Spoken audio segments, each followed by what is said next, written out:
Look at this, folks. We are here back for another spectacular show with Linda G, the Comanche Psychic. Hi, Linda. Hi, you guys. Coming at us from California. And Annette Dion from, are you in downtown Gloucester today, Annette?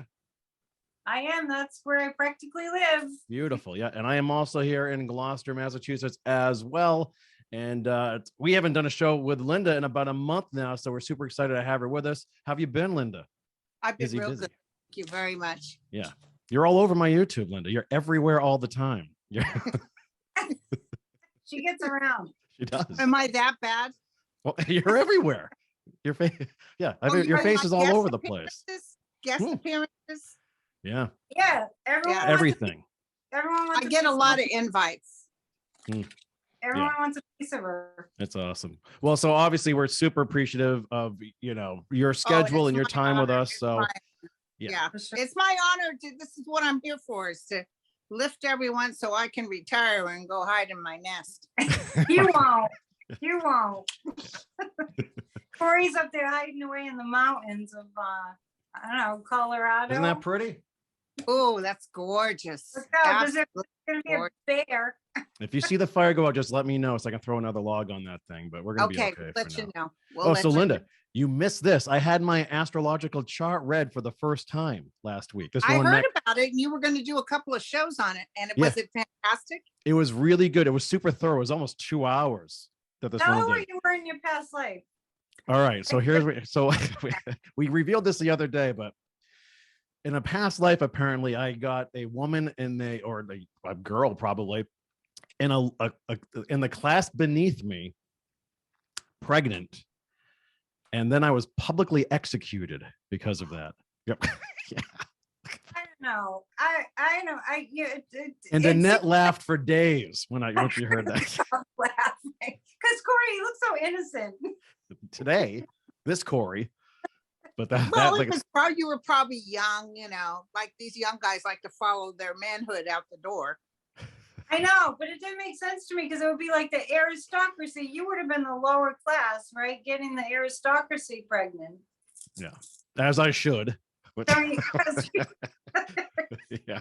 The more little princes, Kory's running around. Man, so that was that was an eye opener.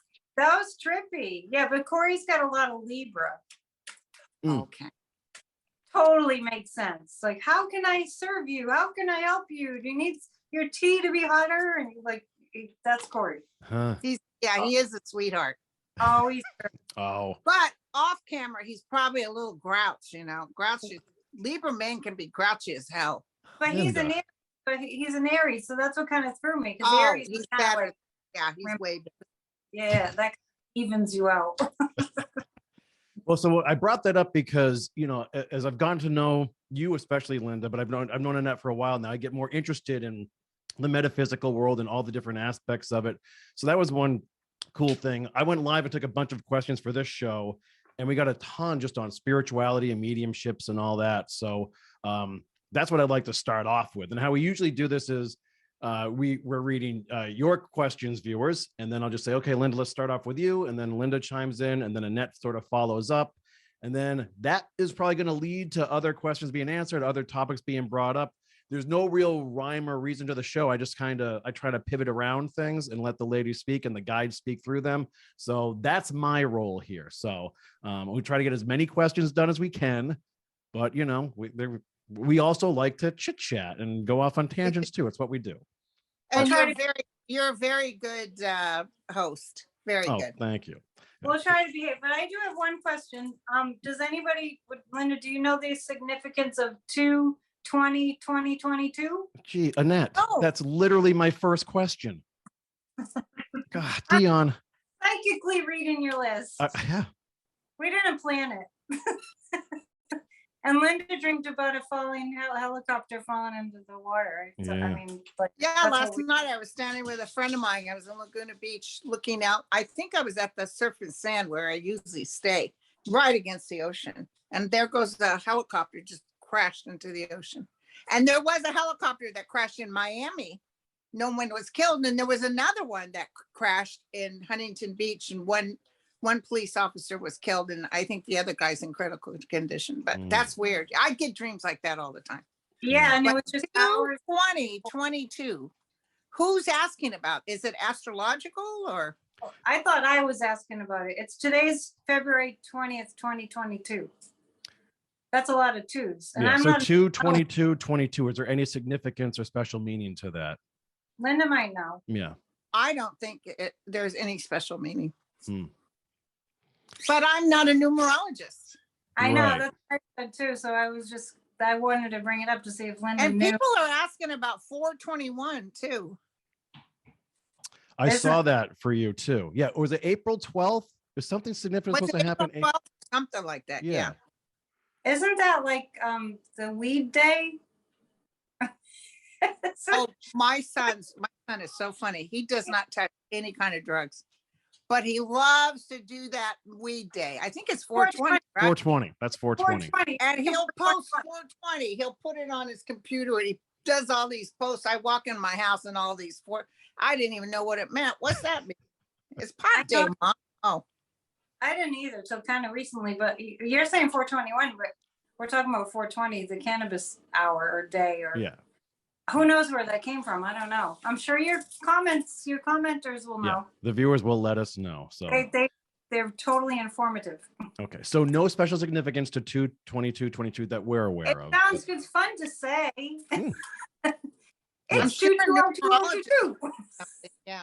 Yeah. Well, we're not going to be around for 3:30, 3:33 doesn't even exist, right? So that's the other thing too. I wonder how numerologists or people fixed to a calendar work with. You're dealing with different calendars, right? There's a Gregorian calendar which we use, but there are other calendars too that people adhere to.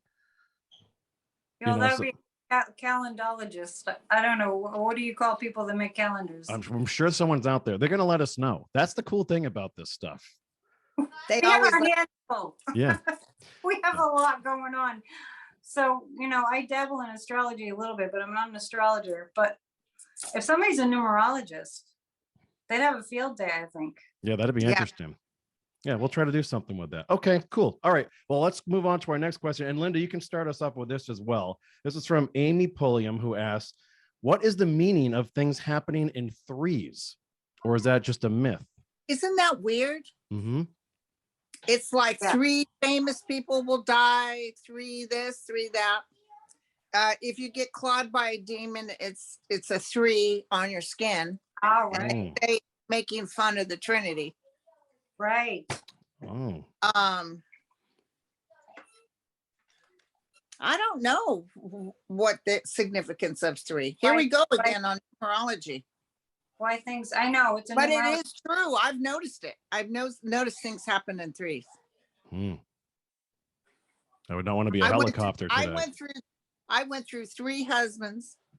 The You know what I'm saying? the 3 is third time wasn't a charm. no. It was the worst ever. 3 strikes and you're out. It's Yeah. good and bad. Right. Wow. Yikes. I mean, good things can happen in 3s and bad things can happen in 3s, right? Right. 3, I like 3 tacos. I like 3 pieces. Linda's off to a flying start today. Give me 3 tacos. Why Gotta be 3? I don't know. I think, for my theory, I'm just kind of pulling it out of the air.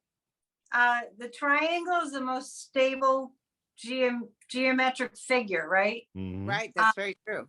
Signifying body, mind, and spirit. The triangle is a sacred geometric shape.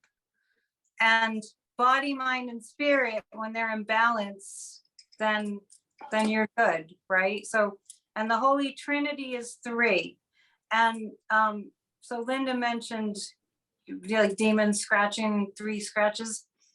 The demonic makes a mockery out of 3 because it represents the Holy Trinity. Yeah. Demonic has been known, I don't want to spook people, but I'll just say like 3 a.m., 3:15 a.m., multiples of 3 are the times that like the demonologists, like, Ed and Lorraine Warren, Yeah. right? Demonologist who wrote that book. That's what they would say. So what that literally is like the demonic makes a mockery of anything that's like Christian, especially. So they'll like do things to mock that 3 sacred number. Right. Right. And Wow. threes generally are more spiritual and more high vibration numbers. I do know that. Yeah. And it, well, there's some Pisces that are February, but the Piscean 3, that's a very Right. intuitive number. Yeah. Right. Yeah, it's a very, very sacred number. Impressive. Okay, cool. Thanks for that answer. Yeah, thanks for the question, Amy. All right, moving on. This is a cool question from Kathy Martin, and she asks, is the higher self and Holy Spirit the same thing? Oh, these are deep. Yeah, we have a bunch of deep ones today. They're They deep know who dive. they're asking, right? I think, is it my turn to start? Yeah, go ahead, Yeah. Annette. It's your turn. Is the Um, higher self and Holy Spirit the same thing? Yeah, I think so. I do. I think it's the same thing too. Yeah, I think the Holy Spirit and the higher self are the same thing. The same thing. And you can invoke the Holy Spirit, but the Holy Spirit is within you. You The know? kingdom of heaven is within. Yeah, we're probably going to get some slack about that. You know what I mean? Like some people think the Holy Spirit has to come from the heavens and all that, which in the Bible, the Holy Spirit descended upon the apostles in like tongues of fire. But I don't know. I think it's within us. I don't know nothing about the Bible because my parents were atheists and I wasn't raised with the Bible. Yeah, But I yeah. will tell you that energy, that I can understand that Holy Spirit when they talk about it, because it like lights a fire inside of you. Yeah, it can Once be the Holy Spirit hits you, you never look back. it can be activated. It's like it's in you, but it gets activated by certain, practices, yoga practices or whatever, prayers or visitations from, angels, and it gets activated, but it's within you. So it's kind of a little of both. You know what I mean? It's like it can be activated from a different place, but it's But within you. as far as it being connected to your higher self, I think it's one and the same. Yeah. That's when it starts talking to you. Yeah. Starts giving you that interpretation you need. Yeah. Very nice. Awesome. Okay, well, thanks for that question. Very nice. All right, moving on. This is from Carol Thompson. How do I know which oracle cards are right for me? Linda, your turn. Well, I'm not a professional tarot reader. Oracle. I know what oracle cards are, but I'm not 100%. I use the tarot like a map, and it doesn't matter to me if it's oracle or regular. I'm not into it. I do know if you have a lot of oracle cards in a reading, sometimes that's significant. It means this question is pretty significant, and I'll pay attention to that. Oh, you're But talking about as far as somebody reading only with the oracle cards, I don't think, or angel cards, or whatever you decide, it's whatever you choose to do and your interpretation of it. Well, just to clarify that, there are decks that are called oracle card decks. Uh-huh. Like I have angel oracles over on my shelf there, and in the tarot there's a major arcana. I'm just wondering if you mean I'm talking about the major arcana. Yeah, because the major arcana are in the tarot deck. They're part of the tarot Right, deck. but I don't know nothing from oracle decks. I have no idea what that Yeah, is. there are separate decks that are called oracle decks. They're not called tarot decks. Oh, okay. So what's the difference between an oracle deck and a regular deck? The tarot is 78 cards and they're specific. And oracle cards, they're not really necessarily in a certain order, like the tarot is a lot like playing cards. And an oracle deck is definitely more random. Okay. Like an oracle deck will have, the angel of enlightenment, of inspiration, of creativity, and it's a different way of reading. Okay, So, yeah, I don't know. Was that the question? How do you know which oracle deck is right for you? Which cards, oracle cards? But I think the person was referring to a deck, Could right? be. I don't know now. Like which oracle? Yeah, we're all confused because we don't know what that person is really referring to. Yeah. Like Carol, if you're out there, you can follow up with us and we'll give. Yeah, re-ask the question. Come back to it. Yeah. Okay, You're awesome. stuck with Moving the on. cycle. All right, here's a toughie. This is from Jane Harris. Why do spirit guides not judge us even when we do really unconscionable things? I forgot whose turn it is. We'll start with the Linda. Why do spirit guides not judge us? Because in their realm, we're only hurting ourselves. We're not hurting them. You know, when I read people that do terrible things after a parent is dead and steal from their family, and they know they're doing this, that family over there isn't going, oh my God, they took my money and they're cheating their brother and sister. It's more of a sadness. It's more of a, oh, what a shame you did that to yourself, because the money part isn't important. So whenever we do something that, like I've even in my life, I know I've done a few things that I wished I hadn't done, but I could feel that feeling of somebody being disappointed in me. It's the weirdest thing. And I think it was my guides, like, you know, what are you doing? Knock it off. Yeah, because that's how they guide you. Yeah. They guide But, you through. you know, they have faith in, and it's unconditional love. So unconditional love, it means just that. They'll forgive you and they'll hope that you would find your way. But, you know, we have free will. That's the most important thing about this lifetime, is you have the free will. So you can be like Trump and go straight downhill, or you can be an upstanding person. Not that I'm saying Michael Cohen's an upstanding person, but he saw the error of his ways and he's trying to make some sort of amends for it. That's the ones, those of us that realize, oh my God, what the hell was I doing? That's when they forgive you and the beauty starts happening, you know? There's no judgment on the spirit plane. God doesn't judge either. There's zero judgment. A lot of times people get into confusion, I believe, and I could totally understand why someone would be confused about this, because they feel like the other side is, they're like humans, right? But they're not humans. But when every one of my readings has a mediumship component to it, because after a while, you know, they just start talking and they're talking to you, but they give me their personality traits. So if they were judgmental in life, I might feel that judgmental self, but they're just kind of identifying themselves, but they're not. Right.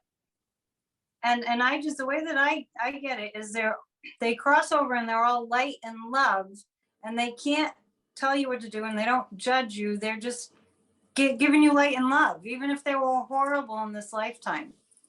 And So, they have to look at that judgment that they did while they were in body. They have to look at that, and they feel very shameful on the other side about, oh my God, because we all do as people, as a nation. People even, you know, I used to read those rag magazines before Diana died. And you know, I don't know these people, and yet I was judging right alongside of them, you know?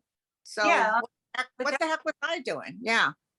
I mean, I'm sure, Linda, you've never felt your spirit guides judging you. Never.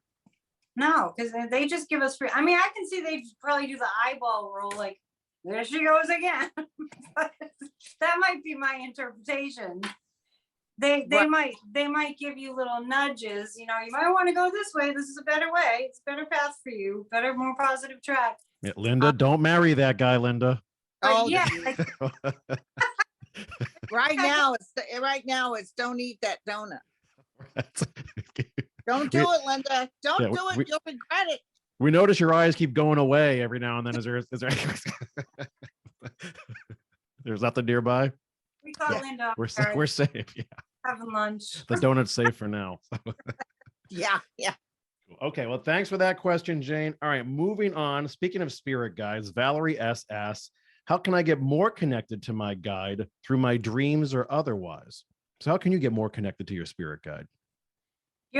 Kory, you call whose turn it is, because I keep losing track. Annette, we'll start with you, Annette. Okay. How can I get more connected to my spirit guide? Mm-hmm. You're always connected to your spirit guides. They never leave your side. They never shut up. They never stop guiding you, not even for a second, awake, asleep, and no matter what's going on, they're always guiding you. So I would love to see people get away from this idea that I have to tune into my spirit guides, like they have to do something. Really, if they want to do something, they just have to be still and just shut up. That's the key right I'm there. not telling anyone to shut up. I'm just saying that's the thing. You have to just be quiet, you know. Like I said to my church today, I was listening to Michael Beckwith, who has a church in California called Agape, and he's doing this new like a class, and it's called "You Have a Right to Be Silent." I like that. I love it. You have a right to be silent, because people think they can't be silent, you know, for whatever reason, because we're a crazy society, and then they feel like they can't tune into their spirit guides, but it's because they're not being quiet. So the way to tune in is to train yourself to be quiet at certain points in the day anyhow, or get into a meditation practice.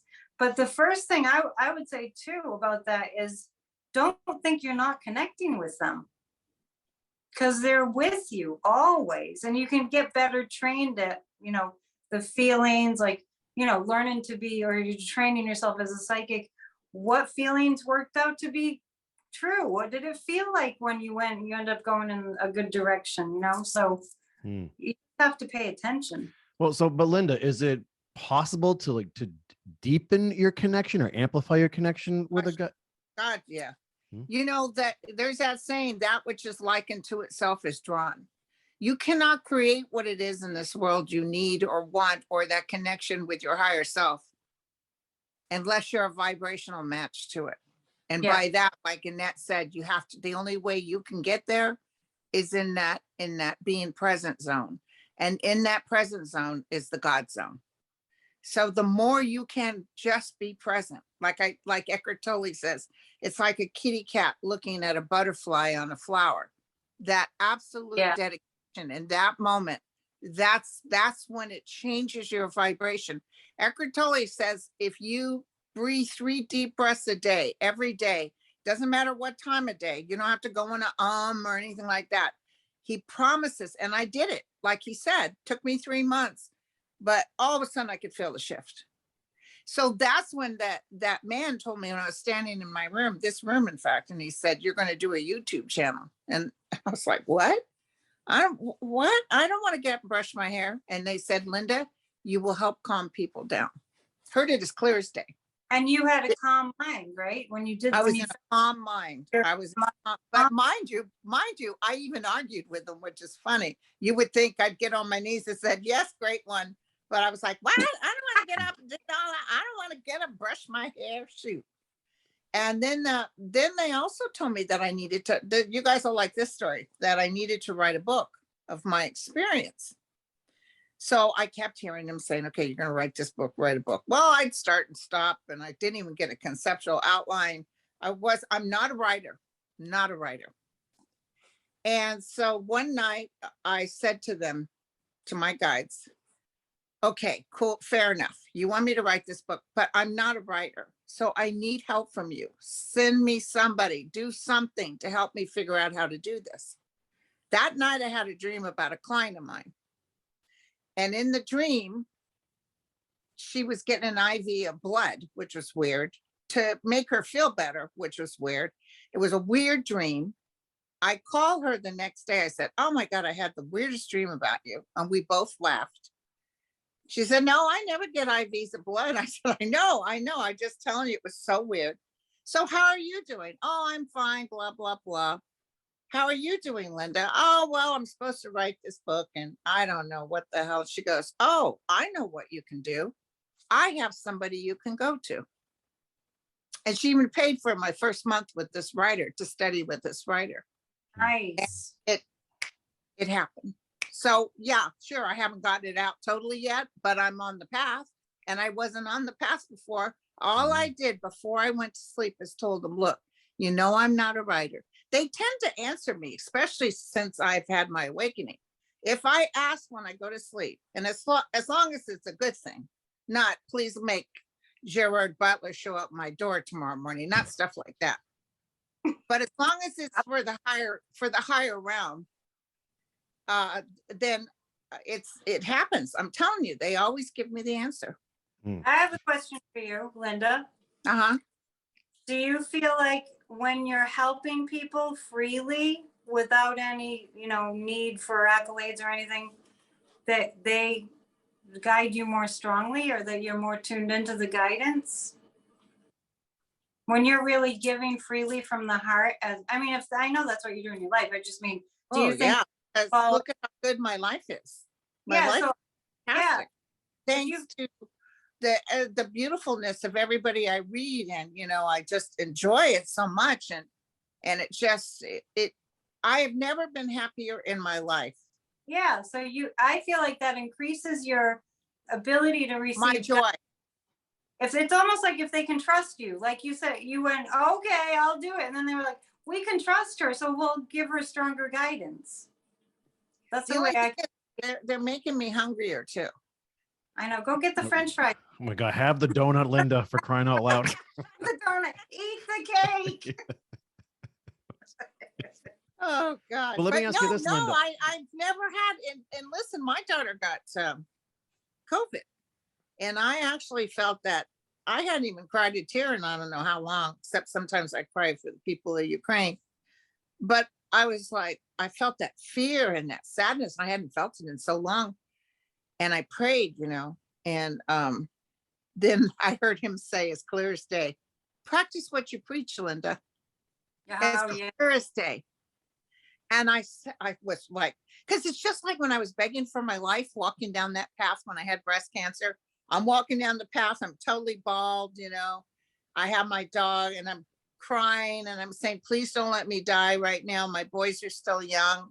Somebody has to take care of them. And he said, what are you doing? There's no such thing as death. Linda she has a smart aleck guide. Oh, he said that as clear as what are you doing? That, because as a nurse, I deal with death all the time, and I've seen bodies come out of the bodies, and I've seen this stuff. So it's like, oh yes, oh Holy One, oh Master, you are so right. And that's when I gave myself up. I said, you know what? Fair enough. If I'm supposed to die, I'll die. You tell me. And that's when my awakening happened. You surrendered. I surrendered. I think that strengthens the guidance. When you surrender, it's like, when you just go, well, you want me to start a YouTube channel? Okay. Like, what the heck are you doing, right? And I sat in front of that computer. Everybody knows I'm not a good as far as all this modern stuff. And I just sat there and did this and not having a clue what I was doing. I went on YouTube, not having a clue. My son came over, he would help me with a few little things. I had and then finally after a while, he said, you can monetize this, Mom. I said, what? I didn't know that. And then he figured it out. It's like it's just, I had no clue. I went on YouTube, not understanding, never did I really watch YouTube. But my guides, the only reason I knew about YouTube was because of Kirsten Langston. I was a guest on her show, and she had beautiful lights, and she would, she'd doll herself up. And that's what I was looking at it like a television show. And I'm like, I got no time to, gussy up. Yeah. And then it was like, no, you're going to do it because you're going to help calm people down. We should let viewers know, Linda, that you're literally in bed right now. I'm laying in my bed because my grandson is over here. Yeah. He's just a doll. And my son, they're playing Minecraft. Yeah. You might be able to. Yeah, I can hear that. Yeah. Oh, you know what I want to ask you, Linda? So since you're writing the book, do you find the writing process spiritually fulfilling? Oh, right now? Mm-hmm. Yeah, I would say so. I would say so. I'll be looking forward to getting this thing out in the open. I should be done pretty soon. I've got big chunks of it done. I did your reading. Oh yeah, it's going to be kind of soon. Oh. Like this year. And you know what? Real quick, you guys, you can cut this part out. My son got me what do you call a mechanical keyboard? Yeah. You know what that is? Where the keys are separated a certain way? Yeah. More like you're typing on a typewriter from the old days. Yeah. Night and day. I love it. Way easier to get my thoughts out and be typing at the same time. But it's like an old one? No, you can get what they call mechanical keyboards. They're called you keyboards, said and The they keys plug are into raised. computer. Yeah, the keys are raised. Yeah, and you Oh, can I even have use- them divided. So like each of your hand, like home row hands, they're Yeah. like they're angled differently too. Yeah. I have a I typewriter love from it. 1950s, and I have an old typewriter I just bought it vintage from the 1950s, and it's fun, but it's like Yeah. Yeah, probably, That's a workout. yeah. really a workout. Back when I was much younger, went to, in college, I took typing and all that. Now, boy, I could type 100 and something miles an hour. I could do shorthand and all that. Yeah, I'm a really fast typer, but on those things, that's too frustrating. On that, Yeah. like old ones. Yep. And then love I typing. used to be from the day that you did use that liquid stuff to get rid of mistakes. Right. Yeah, the whiteout. Yeah, liquid whiteout. Yeah. Yeah, they still sell that. Yeah. Well, you know what? I also think like our minds, they move so quickly that the typing process just trumps Oh, yeah. the writing process. I try to type because I'm afraid if I write that I'm going to lose the thought before it goes from mind to pen to paper. Yeah. Yes. I need the speed of typing. Right. But anyway, wait, it's a different kind of show today. Did, You know what? It's cool though. I love the conversations because we all sort of learn a bit more about each other, and it all ties into what folks are asking one way or another. So someone has a typewriter question? next, not That's yet. next. But we do have. But that answered, that was absolutely just what you were just asking. How can your guys, but hello, they answered me that night when I said, and they wanted me to do YouTube. They want me to write a book. Sometimes it's interesting. If it's something maybe they're not agreeing with, they won't help you. Yeah, struggle, right? Yeah. Like trying to go uphill. All right. Well, we appreciate the question. That was from Valerie S. All right. Moving on. We have this one from Mary Johnson. How would you find out if you are a true empath? And Linda, why don't we start with you for this one? Well, everybody has that ability. It depends on what's clogging the hallway. I think everybody tends to have, some are stronger than others. I know what they're saying there. I've had clients that since they were young could hear and talk to energies outside of this earth realm. But how to define a true empath? I think it's if you're correct when you say things. When you see things and say things, if you're always hitting it on the mark, that means you have some sort of connection. So that to me is having psychic ability. It's more that. I don't know, but I have a pet peeve with the word empath. I don't know why. Yeah. I started seeing it all over social media. Are you an empath? You might be an empath.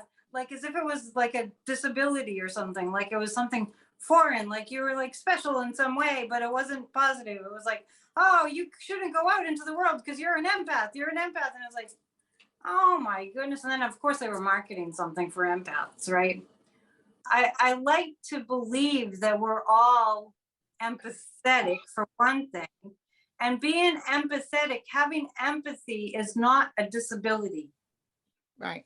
It's an asset. So I really had a struggle with when I just started just hiding those ads because it was annoying me because they were taking something that we all have and making it like something that was like special, and it didn't seem like a positive way. We are all empaths, just like we're all psychic. I don't know if people realize what we're doing on YouTube is something that everybody can do, like any kind of talent. Some people are good at math, some people are good at music, whatever. Like any kind of talent, some people are better at it than others, just naturally. Maybe it's in their lineage. But being an empath, man, that's not anything that's should be portrayed as negative. And I'm just speaking to when I have seen it portrayed as, I've had people come to me, I'm an empath, like I'm supposed to give them a pill or something.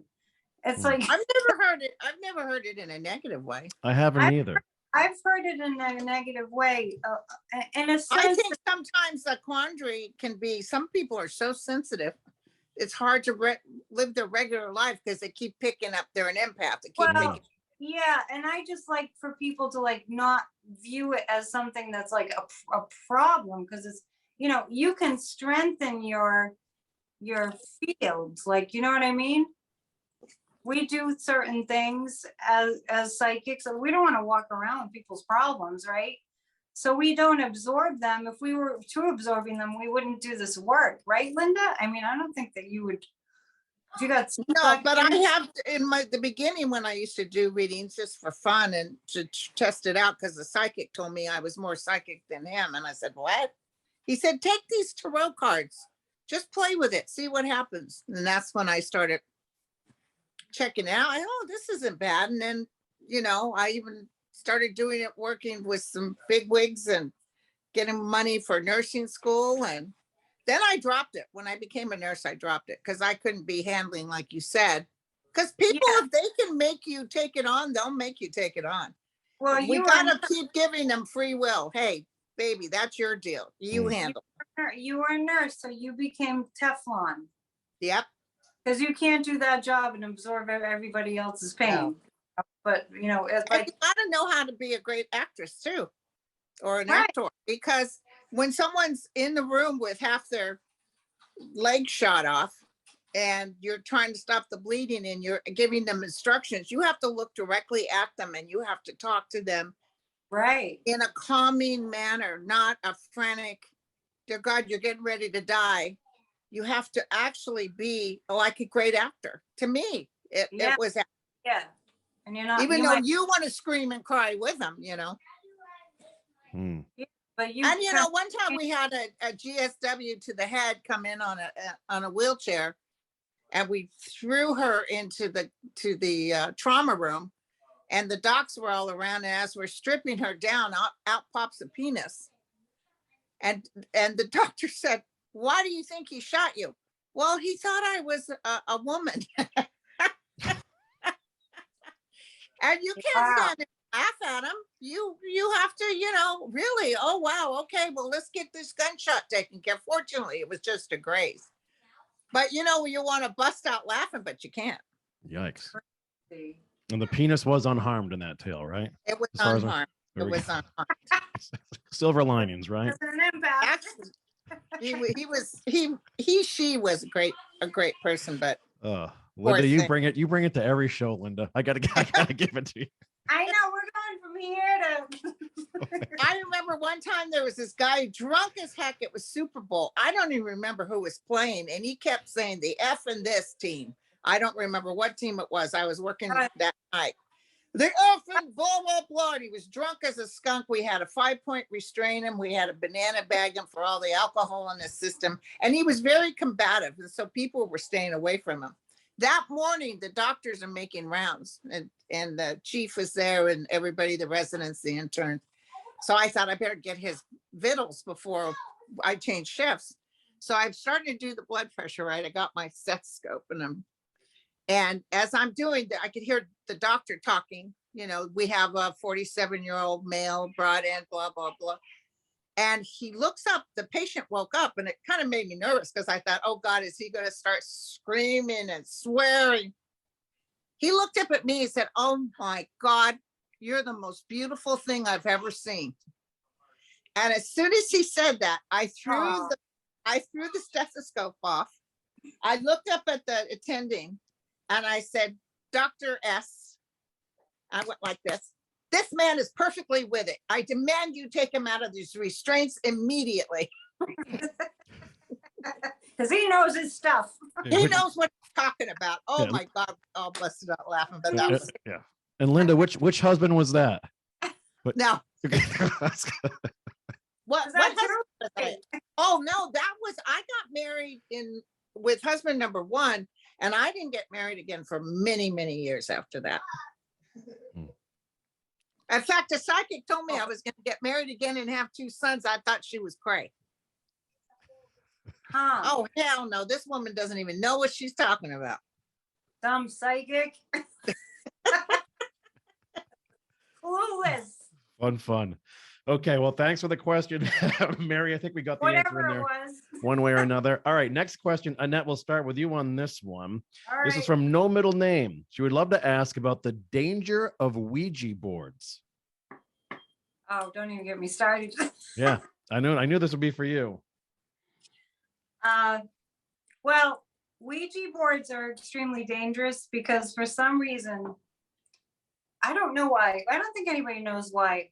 It's like the way I used to describe it is it's like if you're in a crime infested area and you have your house and you've got lots of nice stuff in the house and you just decide, I think I'll leave all the windows unlocked and the doors open and anybody who wants to can come in. That's the Ouija board. There are dark entities around us. Just look around. I mean, there are dark, evil demons, forces everywhere, just looking for a way to get in. If anybody wants to know more about that, I do recommend the book, The Demonologist, which it will kind of scare you. So if you get scared easily, maybe don't read it, but just know not to use a Ouija board because most of the cases of demonic possession of a home and or a person came in through a Ouija board. Who wrote the book? Ed and Lorraine Warren. Oh, the demonologist. Yeah, you've mentioned those people before, so I figured you were familiar with them. Yeah. Okay. Yeah, so it's very dangerous and they shouldn't be sold in they're sold like game companies make them. I forget which game company, it might have been Parker Brothers. Mhm. They sell them and they need to be gotten rid of. And when I was a kid, we played with them and they would spell things. And I'm thinking back now, it didn't seem like every kid, like every friend, like there was just a Ouija board in a basement, like sort of everywhere. That same print, And I'll tell you something, in the 70s, that's when a lot of these demonic possession cases happened. And now that you mention it, that's when it was kind of trending back in the 70s. People were using Ouija boards. So there is a connection. If you have one, throw it out. I don't know why they're so susceptible to demonic spirits, but get rid of it. Wow. There's one in Hammond Castle. I know. And I was teaching tarot at the castle last fall. I was teaching an 8-week class. And at one point we did a spiritualist tour of Hammond Castle. And the guys leading the tour, and I had just warned my class to never touch a Ouija board. And lo and behold, he pulls a Ouija board out from the desk because that was like, the castle was built in the 30s. And that's when the big spiritualist movement was like, everyone was doing table tipping and, seances and Ouija boards. And they did a lot of that at the castle. And there's some weird energy in that castle. I was like, yikes. I was going to take a picture of it. It's like orange with that old type print. A small one. And I was like, I'm not even taking a picture of it. They were into those back then in the 30s. No kidding. So, Oh, Linda, do you have any thoughts on Ouijas at all? I played with them when I was very young. The neighbor had one. I didn't have a horrible experience. It did give the initial of the first husband I had. Yeah. But it also said my mom would die at an age that she did not die. She lived 20 years longer than that. So fortunately, wrong. It's not 100% of the time it's bad, but I don't want to take chances. Yeah.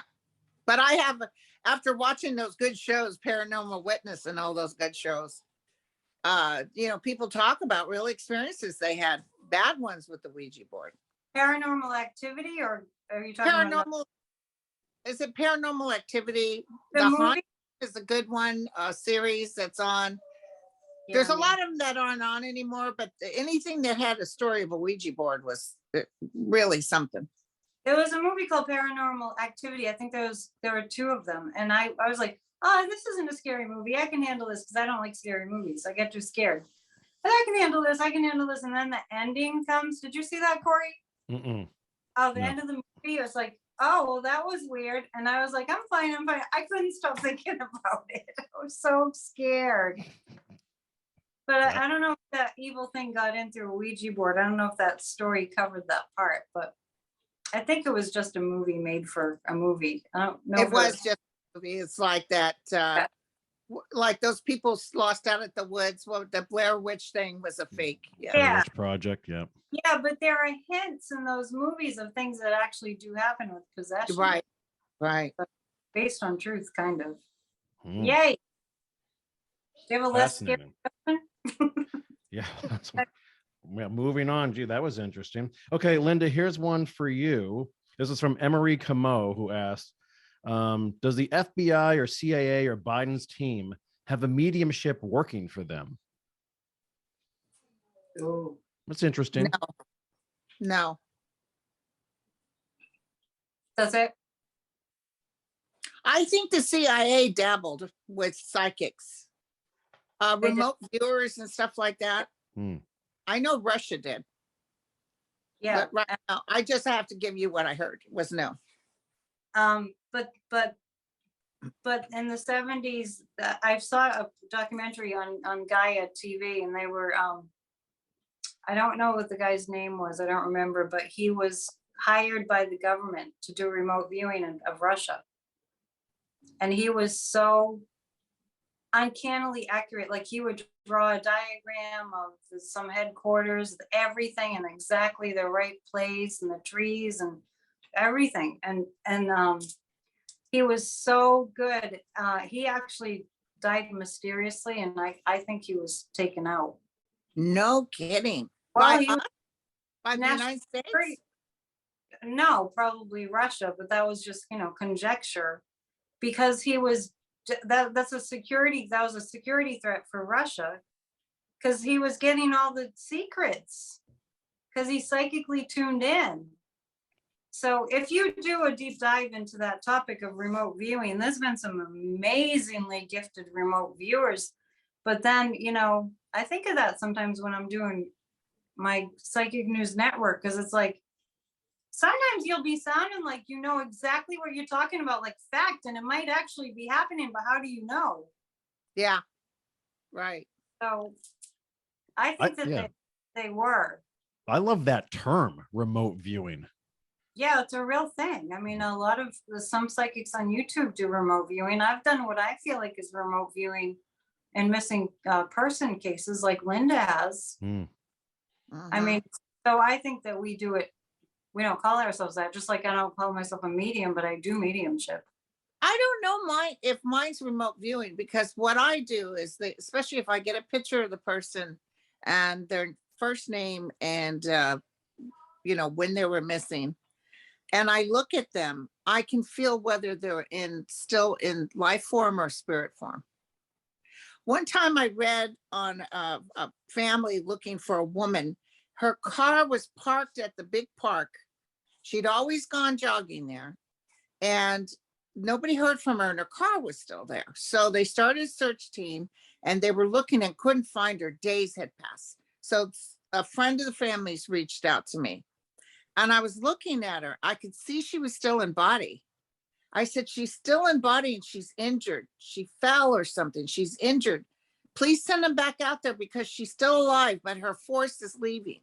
She's barely hanging. Just know that she's still alive. And they went out and went with a helicopter and saw her in a ravine. She had fallen and broke her leg.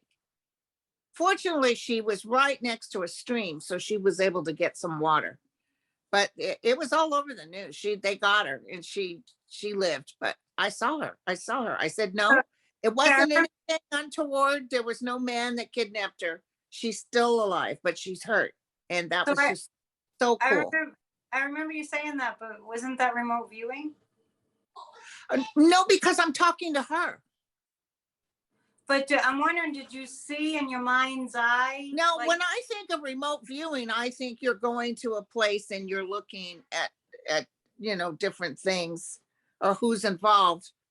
With her, I can tell. I can go to a child's body or whatever, and I can tell you if they're alive. Now, some people who are dead, they'll kind of tell me where they died or where their body is, but I don't go outside of it and see some area. They're telling me. Do you see what I'm saying? Yeah, but do you see the scene in your head? No, I saw her being hurt. She said, I'm hurt, but I'm still alive and my force is leaving. but she told me she was hurt. So I didn't know that she fell through in a ravine and broke her leg. But So I you could tell that if they didn't get her quickly, she was going to die. And it'd been another day, she would have been dead. So you didn't Is see, that, do you consider that remote viewing?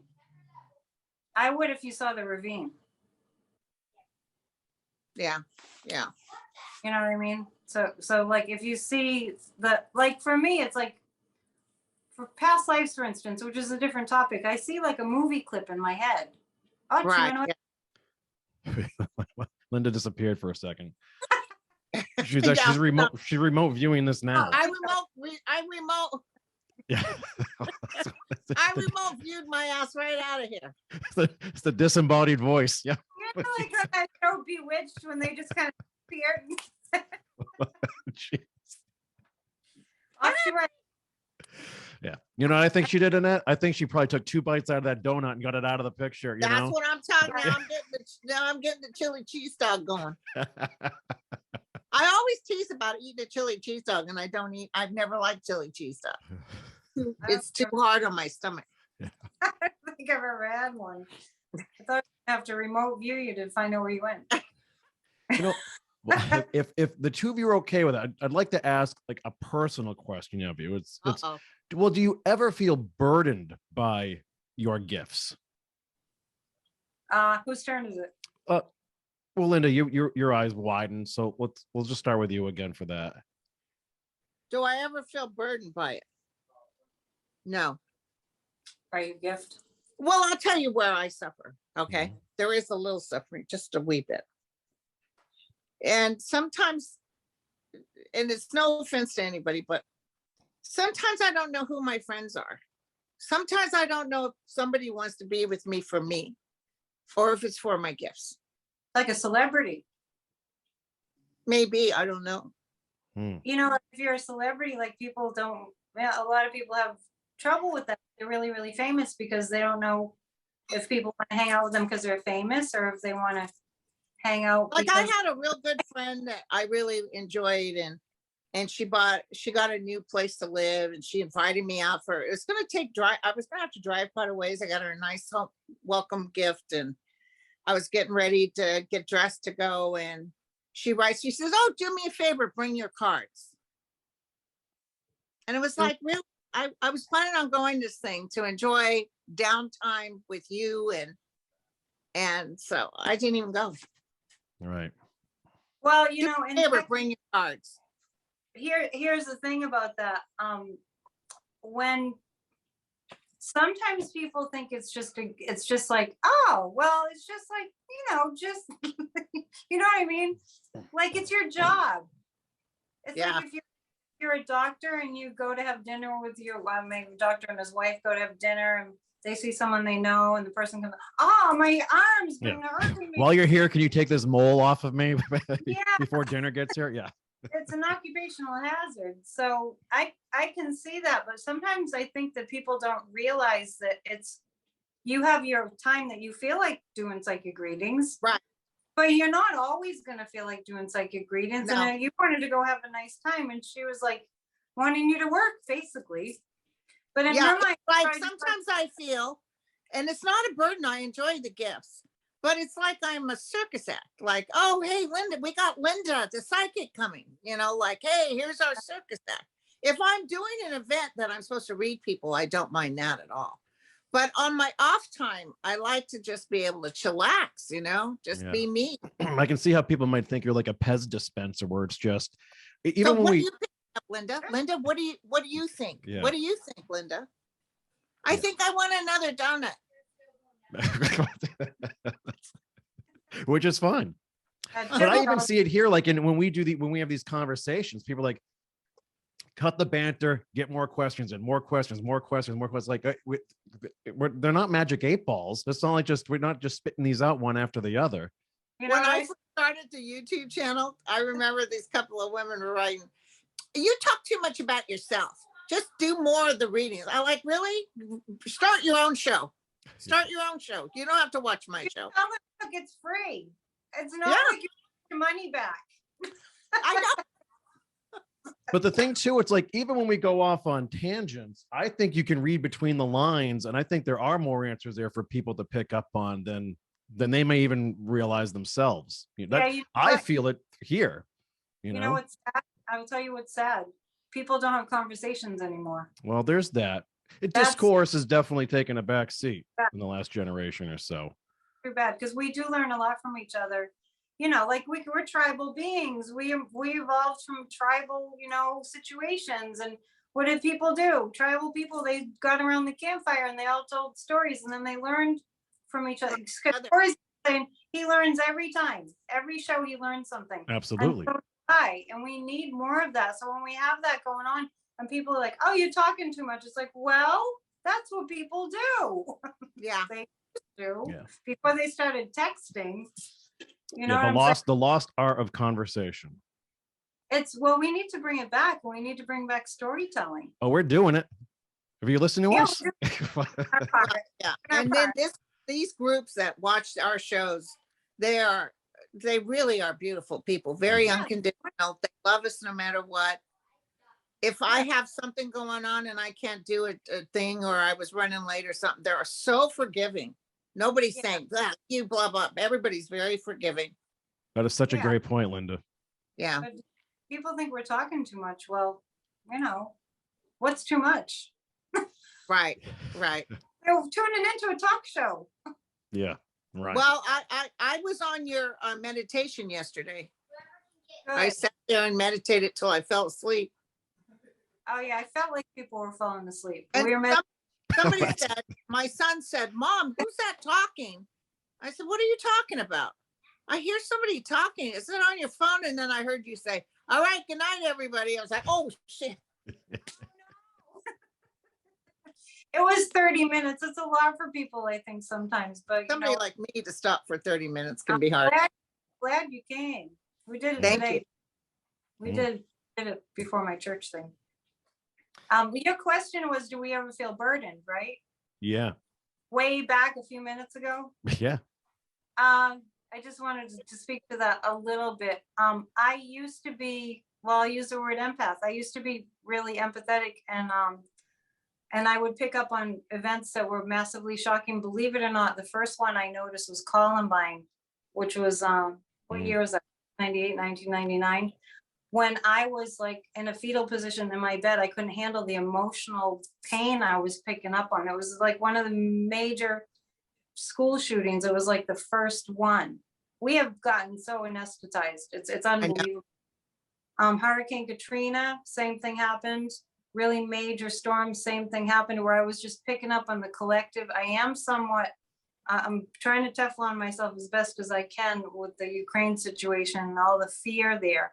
So I wouldn't call it a burden. I would call it just an awareness that if there's something immediate, like going on in the now, especially, and I'm like, I get up and I'm like, in the morning, I'm like, I just feel off. I don't immediately go to what's wrong with me. I actually go more to check the news, what's going on. But it doesn't feel like a burden. It just feels like a heightened sense of awareness. And I don't take on other people's stuff because I think I'm just not that way. And I don't consider that not being like caring. I think it's a protective mechanism. I think astrologically I'm kind of wired that way. Yeah. If it feels like a burden, it's probably not your line of work. You know what I mean? Right. And people, even though, like, I'll never forget when I was reading and my guide said, I was doing Beto, and I thought he would win whatever he was running for. And I've been telling people he's going to win. And right in the middle, mid-sentence, they said, Linda, he's not going to win. Probably the look on my face. You had to tell people that. And I had to tell everybody, you guys, I'm so sorry, but my guys just said he's not going to win. And, they don't usually step in like that. They'll let me, if I decide on something, sometimes they let me decide. But, I got to be careful, because if it's not coming from them, it's not the real word. And I find people just really appreciate the honesty more so. They want you to tell the truth. He might win.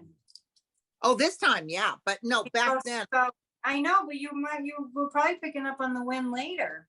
Oh, yes. I knew he had something great to do. That I knew. It just wasn't at that time he was going to win. Yeah, I know. I'm just giving you, like you probably were right, but it hasn't happened yet. You just got the timing, the timing was off, but I think that you were right that he's going to win. I want to mention that we both called the Bengals for the Super Bowl and they almost won. They almost won. So we don't. And I had no skin in that game, but I don't know why the cards even said they were going to win. They looked like they were going to win to the last. But I guess the guys are basically saying you got no business getting into sports and stuff like that. Well, my guides made me a couple $100. I know. Because I got it. Because I nailed that one. I told Kory sports. Yeah. That's okay. Weather is hard too. It's hard to predict weather. This is true. Okay, well, we appreciate that question. That last one was from me, by the way. So we appreciate the question, Kory. All right, moving on. This is from Linda. This is for you. This is from Linda Aragon, who asks, oh, wait, hold on. This is from Ann Simpson. I'm sorry.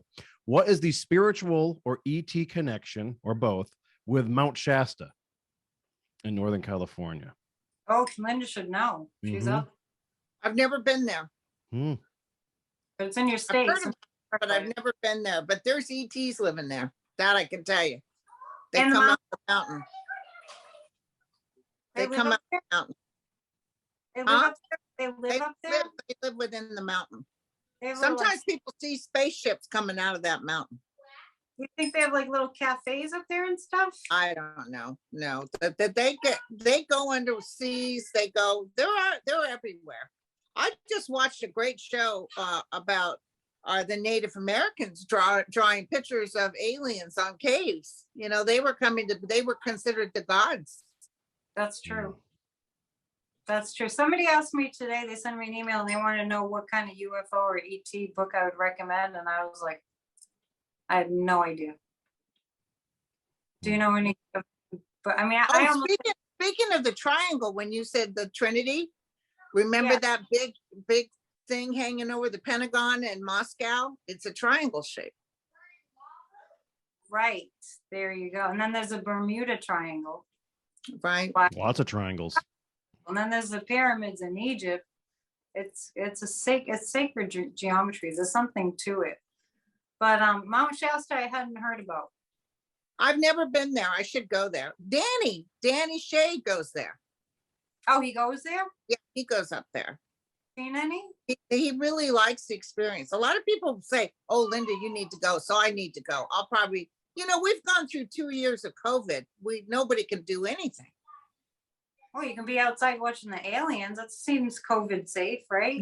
That cycle bomb. Did you hear that a hurricane bomb is going to hit UK, mostly in Ireland? Really? Yeah, it was just on the Weather Channel. They were talking about it. Well, we had a cyclone come through here. We made it through.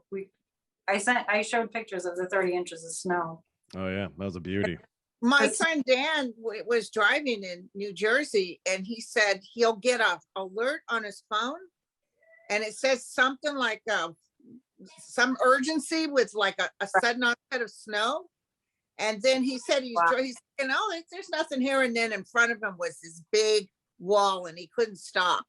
Oh my God. And dust of snow. And he said you have to slow down, and you can barely see. Is that a cycle bomb or a hurricane bomb or whatever? Yeah, there's always like bombogenesis, which is really when the barometric pressure drops so low.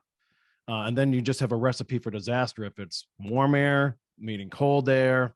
I mean, and then you can have 2 or 3 different systems converging on one another. Wow. That's when the bomb goes off. Things can happen really fast. That cyclobomb term is relatively new. I heard about it first. Remember, Linda, when California had that terrible drought last year, and then all of a sudden, and I kept seeing it was going to rain in the fall, and sure enough, they called it a cyclobomb rainstorm. Yeah. And trees were falling on people's cars, and the people were dying. But it all came at in a deluge. And but we're getting more snow this Tuesday. Not here where I am, but up in the Sierra, which is where we get our water from. It comes off from the snow. But yeah, that was a cyclobomb rainstorm. We're probably. Can we take a quick break? Absolutely. Yeah, go ahead. Okay, we're right back after this donut from Linda. Commercial break. All right, we're all back from recess now, continuing the show. Annette, we're going to start off with you for this question. This is from one of our favorite viewers, Yoon Chong Ong from Singapore. She tunes in all the time. She asks about Akasha records. Is it worth doing a course on it? Is it pronounced Akasha? I've never heard of this. Akashic. Akashic? Okay. AKASHIC, Akashic Records. Taking a course, that's why that seems funny to me, because it's like, what would they teach you? It's all there. It's because the Akashic Records, it's like you're an antenna, and the Akashic Records are kind of an energetic historical account of everything that's happened since the beginning of time, and you can tap into it. So to take a class on it, I don't know if that would really work, because they can't tell you what's in the Akashic Records. You have to tap in. That's what psychics do. So, once again, we're back to still your mind and be in a meditation practice so that your brain knows what it feels like. It's familiar with the feeling of being in a calm, receptive state. And then the Akashic Records will be available to you. Right, Linda? Yeah. Yeah, do you know of any classes about the Akashic Records? Oh, I think they do. Some people do have classes about how you can tap into your own records. But yeah, I used to have dreams about, I think I was in the records room, because it was a magnificent buildings, almost in light, it was beautiful. And I thought I was in this grand, like, library looking thing, but it wasn't anything like we have here on Earth. And these people were wearing all white, it's like glimmering. Yeah, that's probably where you were, in the records hall. But I was in the records hall. Yeah, but you can't teach a class on that. Would you teach a class on that? I don't know. I wouldn't know. I can't down it. I don't know. Maybe there's some way to teach people to tap in. I can't tap in. I can't tap into any records. I can't tell. Just like I can never say what a past life is, because I never feel comfortable enough. Sometimes I'll get a hit that I have to say, oh, I'm telling you, you were with this person before and blah, blah, blah life. But people can't say to me, oh, tell me about my past life. I can't answer that. But the thing is, if there was a past life that's relevant and you tap into it, that frequency at that moment, for whatever reason, you would do it. You would you'd flash, right? Yeah. I wouldn't. I'm leery about people who say, I can make you this, when you already have it within you. Well, no, I mean, a lot of people have you could be a decent singer, but I think voice lessons will help you sing better sometime, or a decent guitar player. Sometimes lessons can make you even better. So why not have lessons on getting that muscle so you can tap into the record? Yeah, I'm not against it. Lessons on getting the muscle tuned, but I'm not sure what's being presented to that person. Like, if somebody's saying, I can teach you the Akashic Records, as if there's something that someone can have in a book in here, here's the Akashic Records. That's not what they are. Yeah, right? But you'd say, well, if you meditate a lot, you'll be able to tap in. That you can teach. There's a lot of scammers out there. Just be careful. I can teach tarot class because it's an actual thing, right? I can teach people how to read cards because it's an actual thing. Anyway. Yeah. That's all interesting stuff. Okay. Well, thanks for the question, Yoon. All right, we'll move on to this one. And this is for Linda, and this is from Linda Aragon. I mentioned her before. She asks, what is the ultimate goal of our soul? Is it to become one with source? Heavy. Yeah. Yeah, it's become one with source. It's being totally, ye are gods. Each one of us has the spark of the divine in us. And the purpose of us is to go back to our realm, our original source, which is God, the God source. It's not a man sitting in no throne either.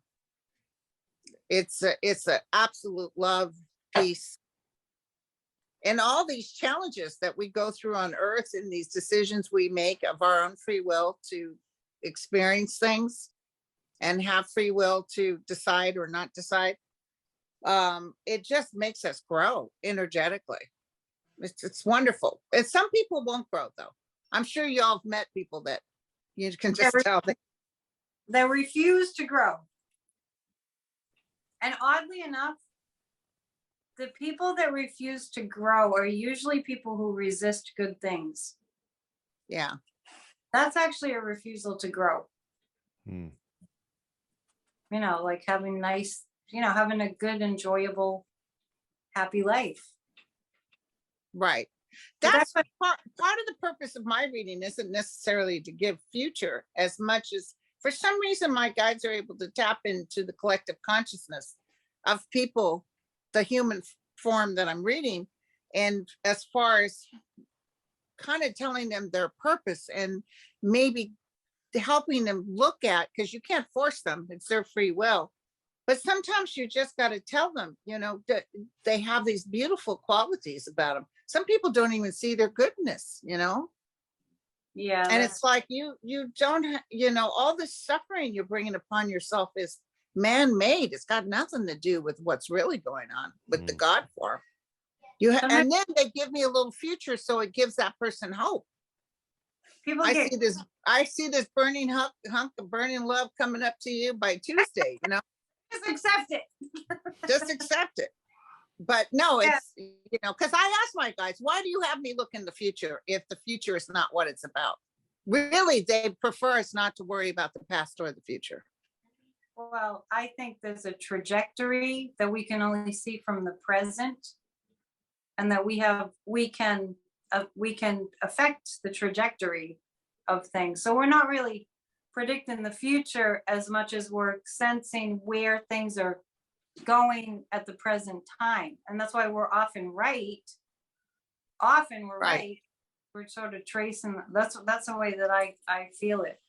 But as far as like, you know, having like, why are we here and all that, a lot of people don't open up to what good life has in store for them, because early on in childhood someone said that they were bad. Oh yeah, isn't it terrible how parents can affect you like that without even knowing it? Sometimes it's like, yeah, if you call the child, it's a bad boy, it's like, okay, well now the child thinks he's bad. well, it's all about walking around in unconsciousness. The more people that become conscious, the better this world becomes. And if we had more churches that taught that you are loved and you are beautiful, the world would be a much more peaceful place. That's sure. But you know, a lot of parents will say you're bad when they're just talking about the behavior. They don't like a certain behavior, but the child takes it as they're bad, and then they take that through their entire lives and they hate themselves. It's terrible. Yeah, you just you have to kind of just wake up to wait. I was taught that's not truth. You know, it's not very often I read somebody that really had fantastic parents that were very, it's more than often the parent is causing all kinds of resistance. Oh, really? Perfect parents. Do those exist? But there's a lot of love with forgiveness I've seen in families. Yeah. Yeah, my dad was this, but you know, at the end of the day, he loved me and I knew it. And you know what I'm saying? It's good stuff. So important to just understand that if people felt comfortable expressing love, I think almost like most people would. Yeah. But they're like, it's weird. You know? Right. Gotcha. Okay. Well, thanks for that question, Linda. Moving on. This is from Liza Field, who asks, how can we be happy and helpful, but also be realist during global chaos and collapse? So Annette, we'll start with you. So does that make sense? Like, how do you maintain, right? And how do you get by when the world around you is crumbling? Or it seems to be. I've been addressing this quite frequently on my videos.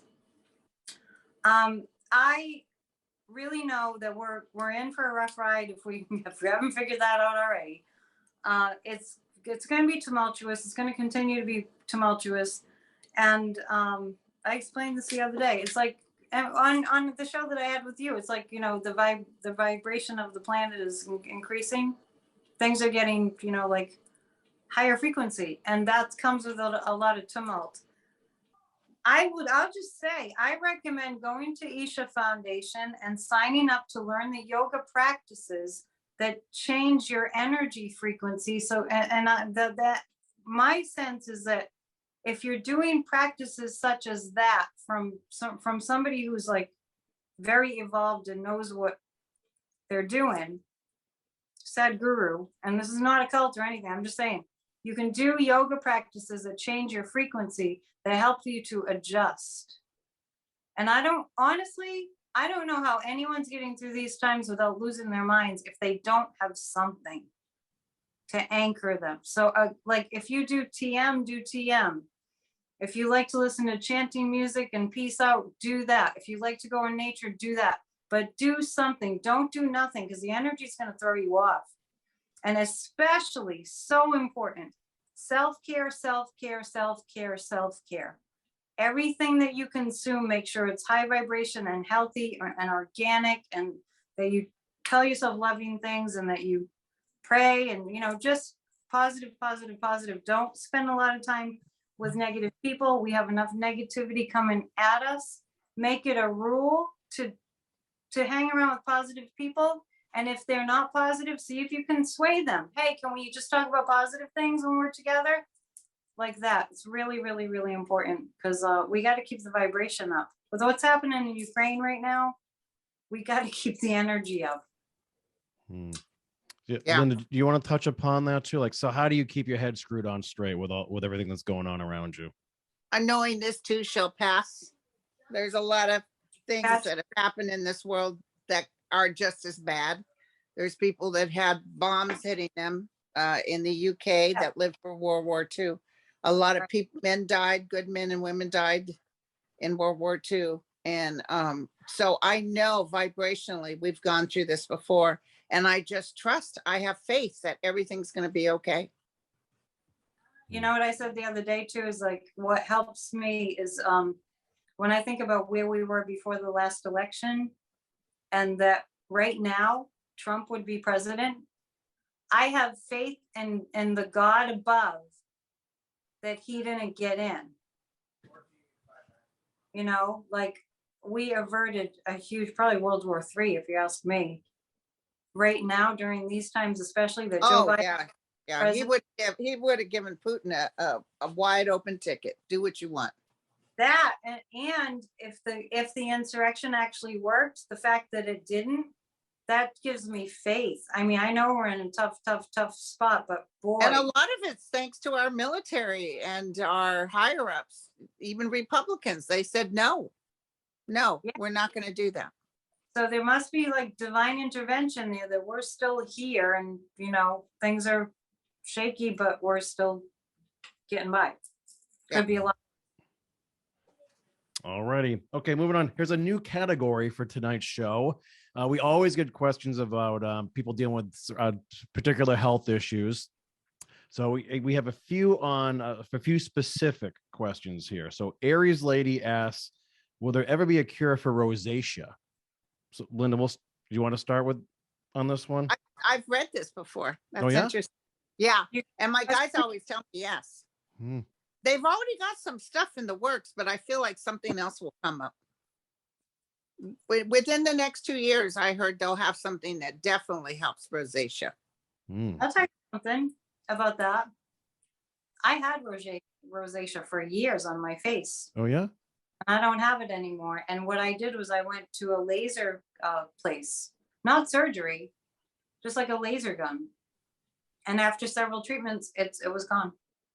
After several, I think I went for like 6 months to see if they could do something about it, and it went away.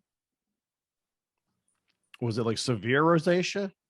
It was pretty, yeah. It was like, you know, the Irish in me. You know, I like the Irishmen that drink a lot. You know, the gin blossom. Yeah, that. Yeah. I was running a lot too, but even so, yeah, it was a place that did laser, like it was like a laser gun, and you know, it feels like little pricks on your face. So I feel like there already is a cure if it's that. Maybe mine wasn't severe. Maybe I don't know what a severe case is. I don't know. Ari says there's 4 stages of severity. So Oh, Maybe mine wasn't, you know, maybe it was like stage 2 or something. mm.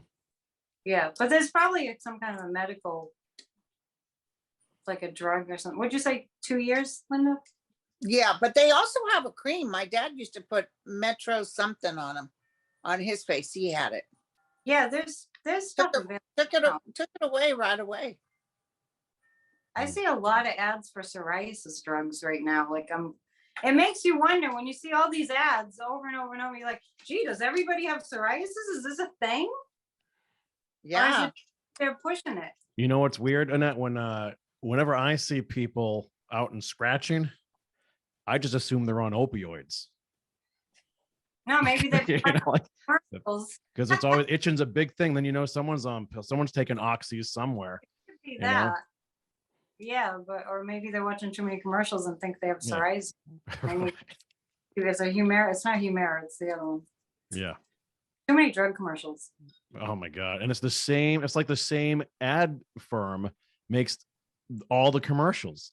They all have Yeah. that dreamy state, You can tell. like you're in a fog from the drug. That's how you're supposed to be watching those things. They're all stoned. Bizarre. Yeah. Anyway. Okay. Well, thanks for that, Aries lady. Next one is about from Charity Smith. Will there be a cure for pancreatic cancer anytime soon or early detection?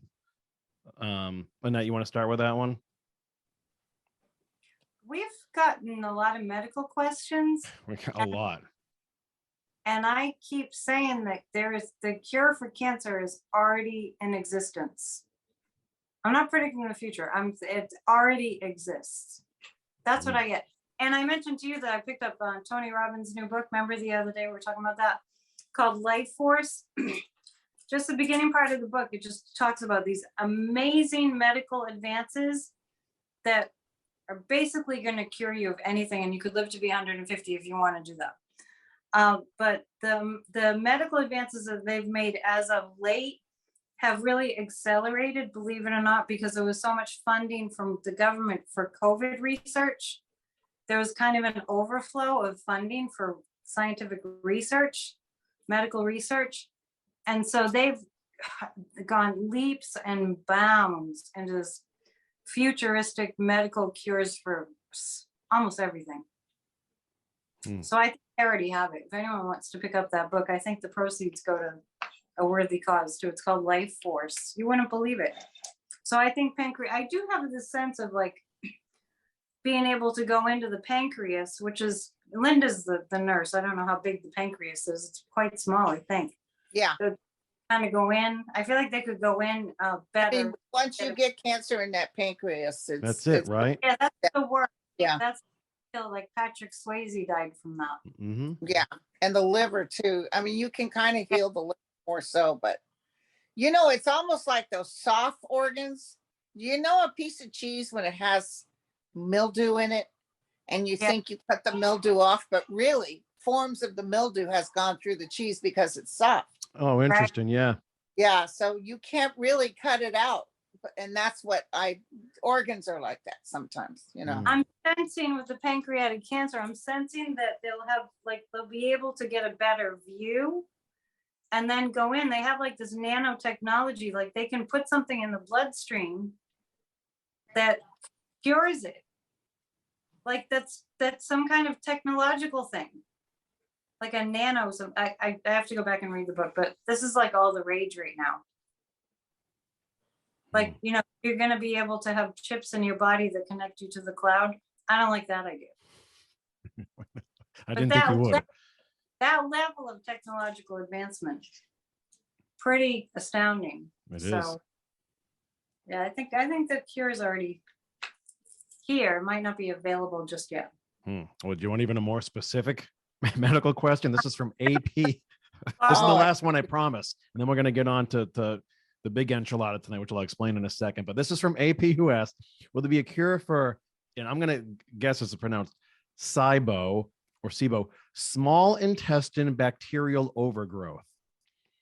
Linda, the nurse. Oh my God. So will there be a cure for SIBO, small intestine bacterial overgrowth? I think I've heard of that. I think I know. I have a client that had that, and it seems to be something related with something. There's something they're going to come up with it, guaranteed. But it's really a bitch to get rid of. You know what else is really hard to get rid of is E. coli in your system. Yeah. You know, that's what actually killed Hugh Hefner.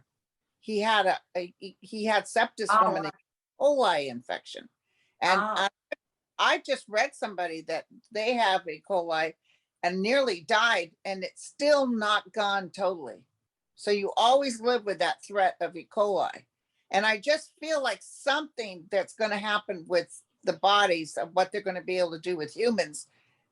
It feels like they can get rid of it. And I almost feel like a whole body in something, and then like they radiate you or something. It's really weird. I just saw that. They radiate the bacteria away. They might even, you know, it's just something like you go into something like an MRI machine, but it's not an MRI, but they concentrate on the areas where you have this and it kills off the bacteria. That's what I just saw. Take it or leave it.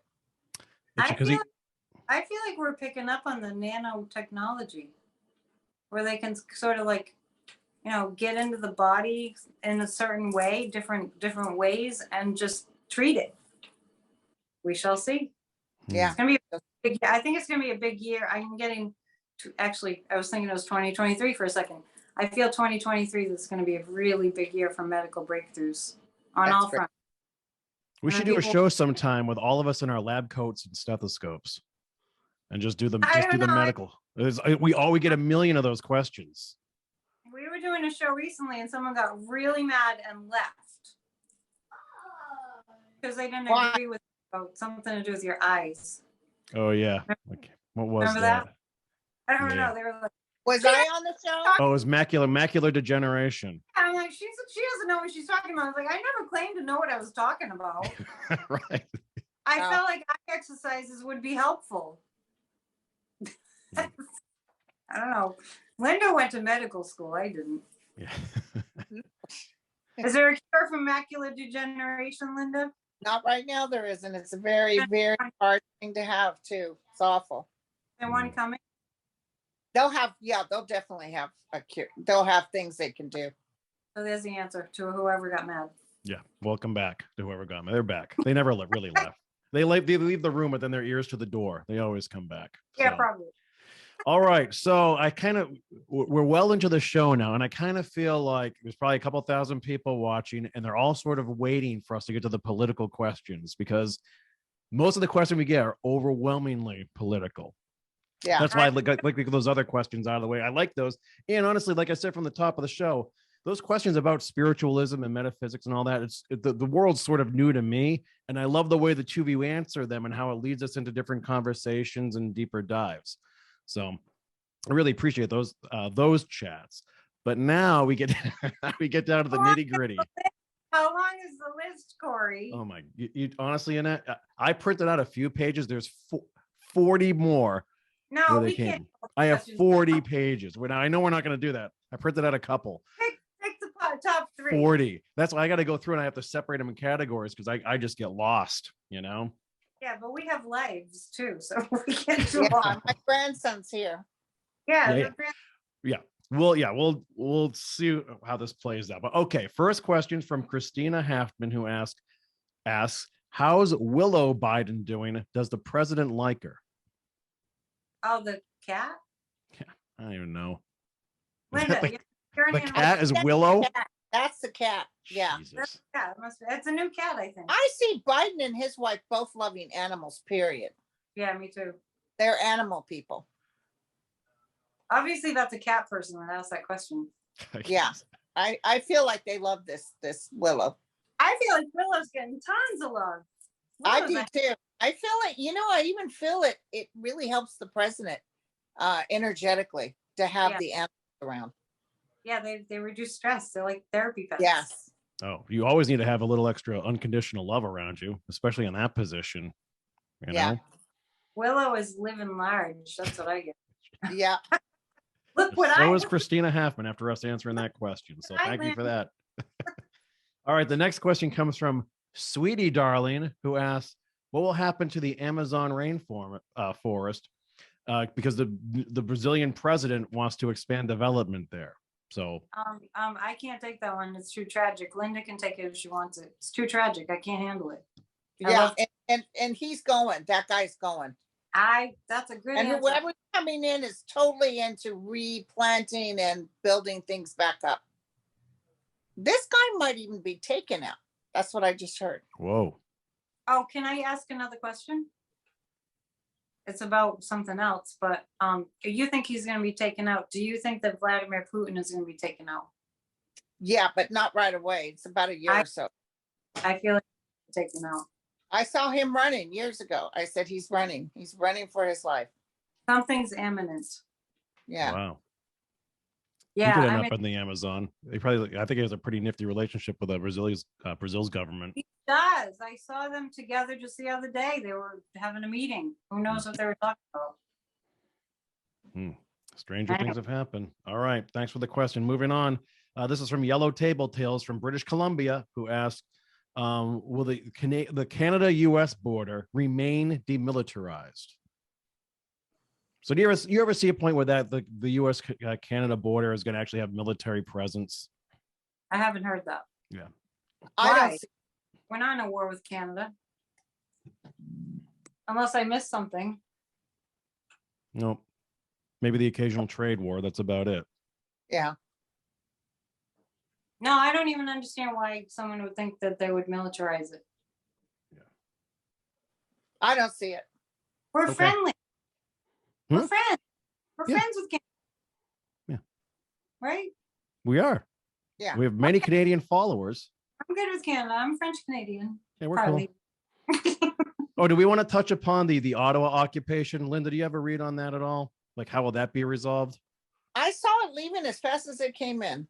Yeah, I've always saw that. me too. In fact, I They're think it's selling. They're starting to sell those trucks they confiscated now. oh wow. And don't forget this virus thing is getting ready to slow down. Entertainment purposes only, you guys.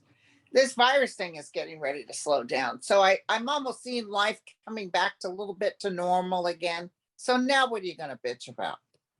Well, I don't think that whole thing was about the vaccines. I think that was a cover.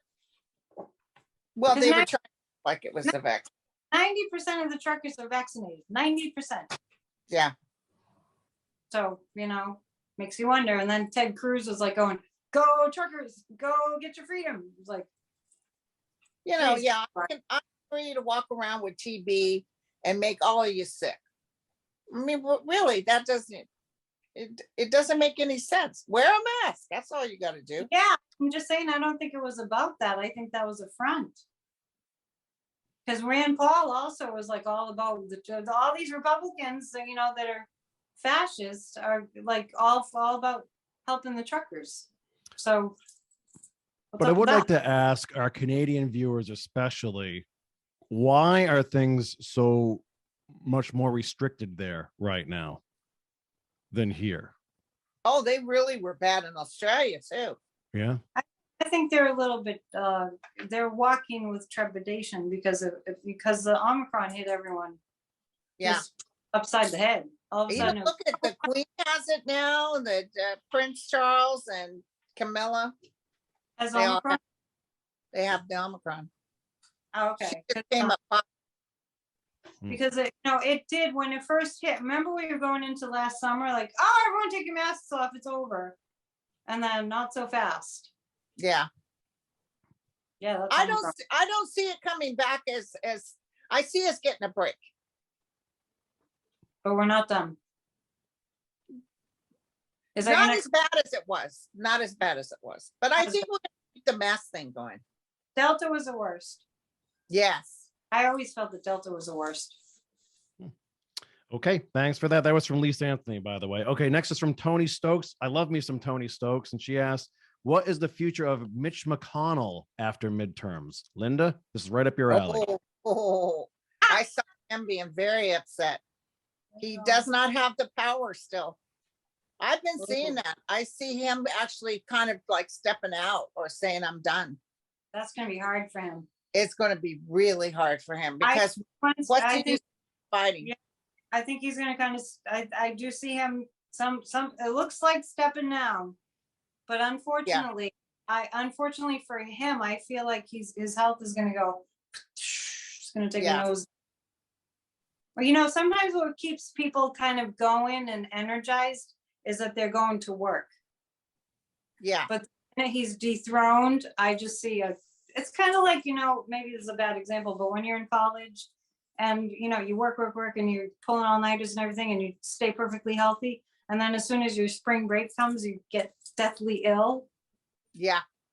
That's a phenomenon that happened to me when I was in college. And it was like, whoa, how come it waited? And it's like, it just waits until you can take the downtime sometimes. And I feel like with Mitch, that's when the nosedive of his health happens, is when he needs to step aside. That's what I see. He's going to be forced to step aside. And you know what? I just want to say real quick, I promise I won't talk too long, but what's going on in Russia with us getting pretty much in the know about how much disinformation is going on for the Russian people.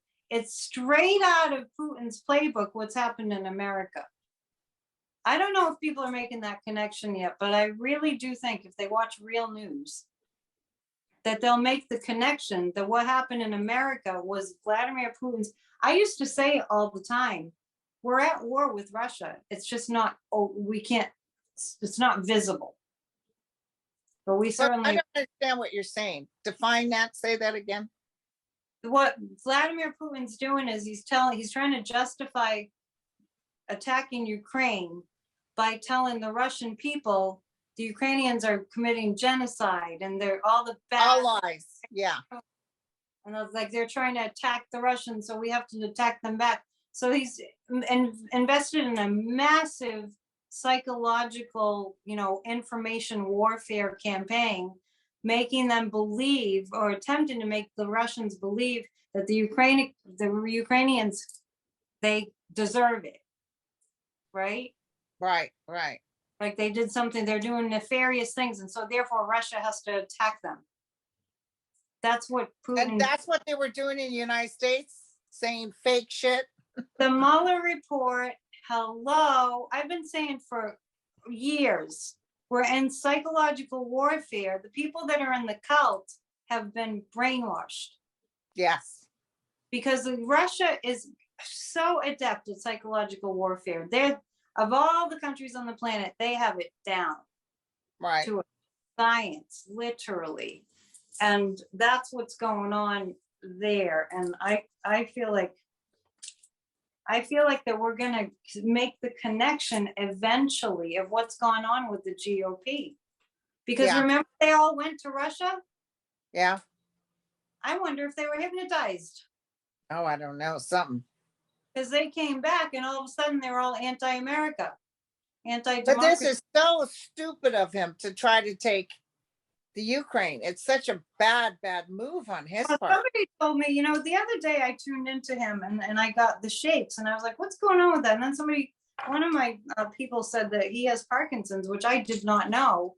And also said, the people that were commenting, and also they said, oh, in the late stages of Parkinson's are being delusional.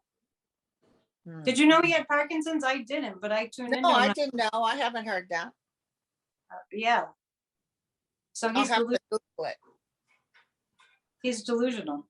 I'm sorry. I went on a rant. It happens. It's not, honestly, because it ends. We have questions about on that same subject anyway. So we end up covering a lot of ground there. But okay, so thank you for that. Next question's from Twaina Bernard, who asks, do you see Trump incriminating himself during the deposition? He already has. Anyway, before we get to that, I want to make sure Linda has like time because. Oh yeah. We can always stop whenever you need to. 30. 5:30 or 5:30 your time. Yep. 5:30. Okay, that sounds good. That sounds like a we'll good. Do 10 more minutes now. Okay. People have. Okay, so do you see? So Linda can take that one. Do I see Trump Trump incriminate. incriminating himself Oh, during the God. deposition. It's so easy. That one's so easy. Oh, God. Sky blue, grass green. Yeah, is the sky blue. It's a bear, crap in the woods, that kind of You thing. know, my friend Andre, I'll tell you, he said, come February, planetary shifts, he's going down and he's going down hard. Especially after the 22nd of February. That's Tuesday. Uh-huh. Hmm. Do you want And to it's so funny because they play him up there as big as, oh, Hillary Clinton's staff pleaded the fifth. You know who pleads the fifth? Mobsters. I know. Guilty as sin. He said that. And then, at Fox News, they were going on about, like, they started this big conspiracy about, they brought up Hillary Clinton again. And then they said she broke into the White House and she broke into the apartments and she stole things from Donald Trump. The Fox News was propagating this BS. Oh, now Hillary Clinton's thinking about suing them on that. She should. I think she should. But Durham came out with the DOJ and made a formal statement. No, my report had nothing to do with Hillary spying on Trump. This was during the Obama. Yeah, it had nothing to do. And all of a sudden you could hear crickets. All of a sudden Fox News didn't have nothing to say. Nobody apologized, nothing. That's right. They're digging a hole for themselves and Trump's going right down into that hole. Yep. Really unbelievable. And I just want to say that I saw Eric Trump. David Pakman he has a YouTube channel, David Pakman. He showed a video of Eric Trump being interviewed by what's her name? Candace Owen. The really far right media. And she's like, who would you most want to have dinner with? So Eric Trump, like the non-religious person. Oh, Jesus Christ. He's a big eater. He started going down the laundry list of all the things. Because I think Jesus Christ wouldn't believe it that Joe Biden is president and that he got in. And he was going on, and my jaws dropped. I'm going, I didn't know Eric Trump was that stupid. Oh, he is. Oh my! He is. It was cringe. And I've been watching that series on Hugh Hefner. It's pretty bad. I mean, this guy was into bestiality and everything. They're kind of normal at least, but when you find out that there's really something like, whoa, Eric Trump, no brain. I don't know. Now I'm racking my brain as I go through all the questions, and people, when they asked about ETs, were any of them really about Eric Trump? Yeah. Oh, I wouldn't give him that much credit. I also double check it. No, what I was going to say is the reason I'm even mentioned that was they asked him, who would you have dinner with? And Hugh Hefner said, Jesus Christ. I think that would be pretty interesting. That's weird. I mean, Eric obviously was appealing to the right-wing, far right conservative so-called Christians, but I don't know what Hugh Hefner was after saying that. He was trying to make like he was like Jesus. Not quite. Yikes. Jesus. Okay. Next question comes from Laura Stanley. Were any of the Secret Service in on the January 6th attack? Whose turn is it? Whoever wants to jump in. Well, I think we'll just like speed round the last few minutes here and go through these. Yeah. Lynn, do you want that one? Well, I think Trump's Secret Service knew about it. I agree. It's Trump's Secret Service. No, they were in on it. Oh, I don't know about any. But I knew they knew about it and didn't do anything about it. I think that there were a few Secret Service agents that were in the know, but it wasn't. They were Trump appointed in some way. I don't know how they appoint the Secret Service, but I would imagine the president has something to do with who works there. Oh, the guides are just showing me like fake uniforms. Wow. I think there were people working for the Secret Service that weren't qualified. That's what I just picked up. And actually, whoa, they're giving me a download here. I wasn't ready for the download. Some of the police were not police. Oh, yeah, they said that. They didn't have anything marking who they were. Yep. Oh, did they say that? I just picked that up. I didn't hear that, but I see people dressed that weren't Capitol Police. So I think there were some Secret Service agents that weren't actually that. And which brings to mind during the Black Lives Matter protests, remember those military looking guys that were showing up and everyone was like, Yeah. And they didn't have, who were they? Yeah. They weren't from the They were government. some sort of militia, somebody working for Trump. And they were just grabbing like girls that were protesters and throwing them in a van and like taking it. People forget. People have the short fans. It was like nobody knew who they were. Right, exactly. Teenagers, and it was bad. So anyway, it's a complicated world. Yeah. All right, Linda, let's see what you can do with this one. This is from Celia Howard, she says, I'm so curious to know what you see happening to Ronna McDaniel. She's the RNC chair and Romney's niece. This is really weird. It's you know that famous woman that they based a musical, Don't Cry for Me, Argentina? Yeah. I feel like her desperate, like she's desperate, asking for help. Evita, and people are running her over. I get that. I get that too. I get that. I get a sense of her going, I'm sorry, I didn't mean it. Yeah, she's trying to ask for help and people are like, whatever, get out of our way. You knew what you were doing, Ronna. Yeah. That woman makes my skin crawl because when people lie, I don't know if that's. Oh, and you know who else was on the news today was the Cratchin or the Crackit or whatever they call him. That big tall lady that was hanging out with Rudy.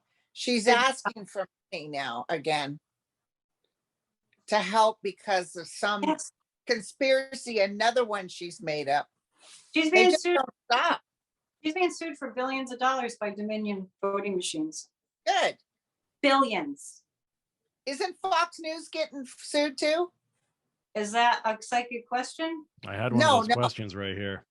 I had that question. Fox News is getting sued too. Yeah, by Dominion for billions. Yeah, we did a lightning round the other day and someone asked about Fox News and I said, going down. Well, I see that guy dying, Murdoch. I see him dying. Yeah, but do you think that start sinking before he dies? And then when he goes, they're going to revamp Fox News. I'm going to tell you right now, it's going to be totally revamped. Or gone.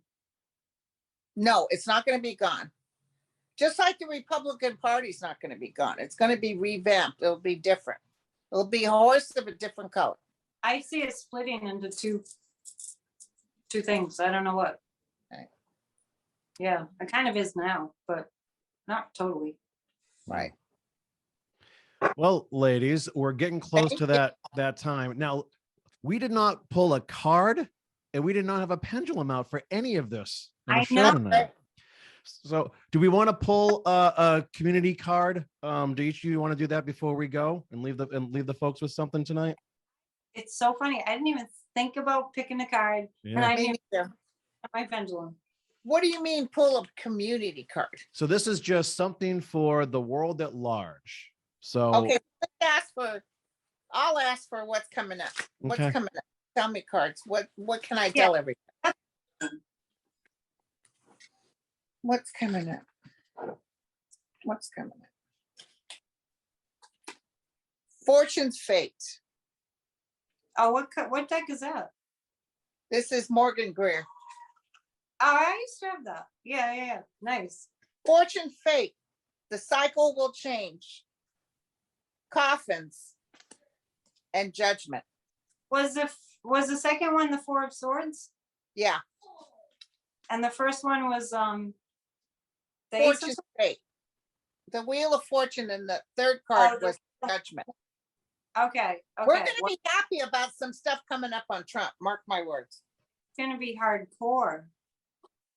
That Four of Swords it's going to take him off his pedestal. Or maybe it's been Putin that we're looking at. Fortune's Fate. I kind of feel like that's Trump. Okay. I don't know, maybe it could be Putin, but I'm getting a sense of that it's a lot of Trump news. Okay. Am I doing a collective? Yeah, please, Annette. Let's see. What do the guides have for us? You have the Ace of Swords, right? Because I have the Ace of Wands. So this has more to do with this has to do with thoughts and all the new information, a lot of information. Get your brain ready, because there's going to be so much information. Get ready for it. Ivanka's in trouble big time. And I actually feel like Eric Trump's in big trouble. So I don't know why that's coming up, but I got what's going on with these cases and January 6th and all that. But this is they're more in trouble in New York. We're going to hear big stories about what they say and what they've decided to do and all that. But the information has them conquered. Yeah. Too much stuff. It's all there in black and white. Yeah. Yeah. Wow. All right, ladies, that was an amazing couple of hours. Linda, we thank you so much for your time. You're so giving with your time. I can't thank you enough for that. Thank you. Sorry, we didn't even plan on this until yesterday. So. Oh, that's fine. And Annette, thank you once again. So wait, Linda, do you have anything coming up you want to share with us? Or you're just back on your regular schedule? Back on I'm not taking readings anymore. I recommend Annette or whoever you want, but they've been coming to me. Yeah. I'm not doing readings. I'm retiring after December 2022, but I'll still be on YouTube and giving away free readings. You can't pay for a reading with me anymore. We still get to hang out with Linda G. Yeah, you still get to hang out with me. Yeah. I have my friends. I have Grassroots of Democracy. We are organizing. We're a group that has started. It's many voices as one voice. We're sending emails to many different, like Fox News advertisers for one thing, to tell them not to support. Well, we won't support them if they still advertise on Fox News, and we have a lot going on. So to join, send an email, grassrootsofdemocracy@gmail.com, and write AYE in the subject line. And we will get you in on our Thursday night meetings on Zoom, 7 to 8 Eastern, every week. We're hitting it hard, saving democracy. There you have it, folks. She is Annette Dion. She is Linda G, the Comanche Psychic. Thank you so much for watching and all your support. We'll talk to you soon, okay? Bye, Linda. Bye, Annette. Bye. Bye.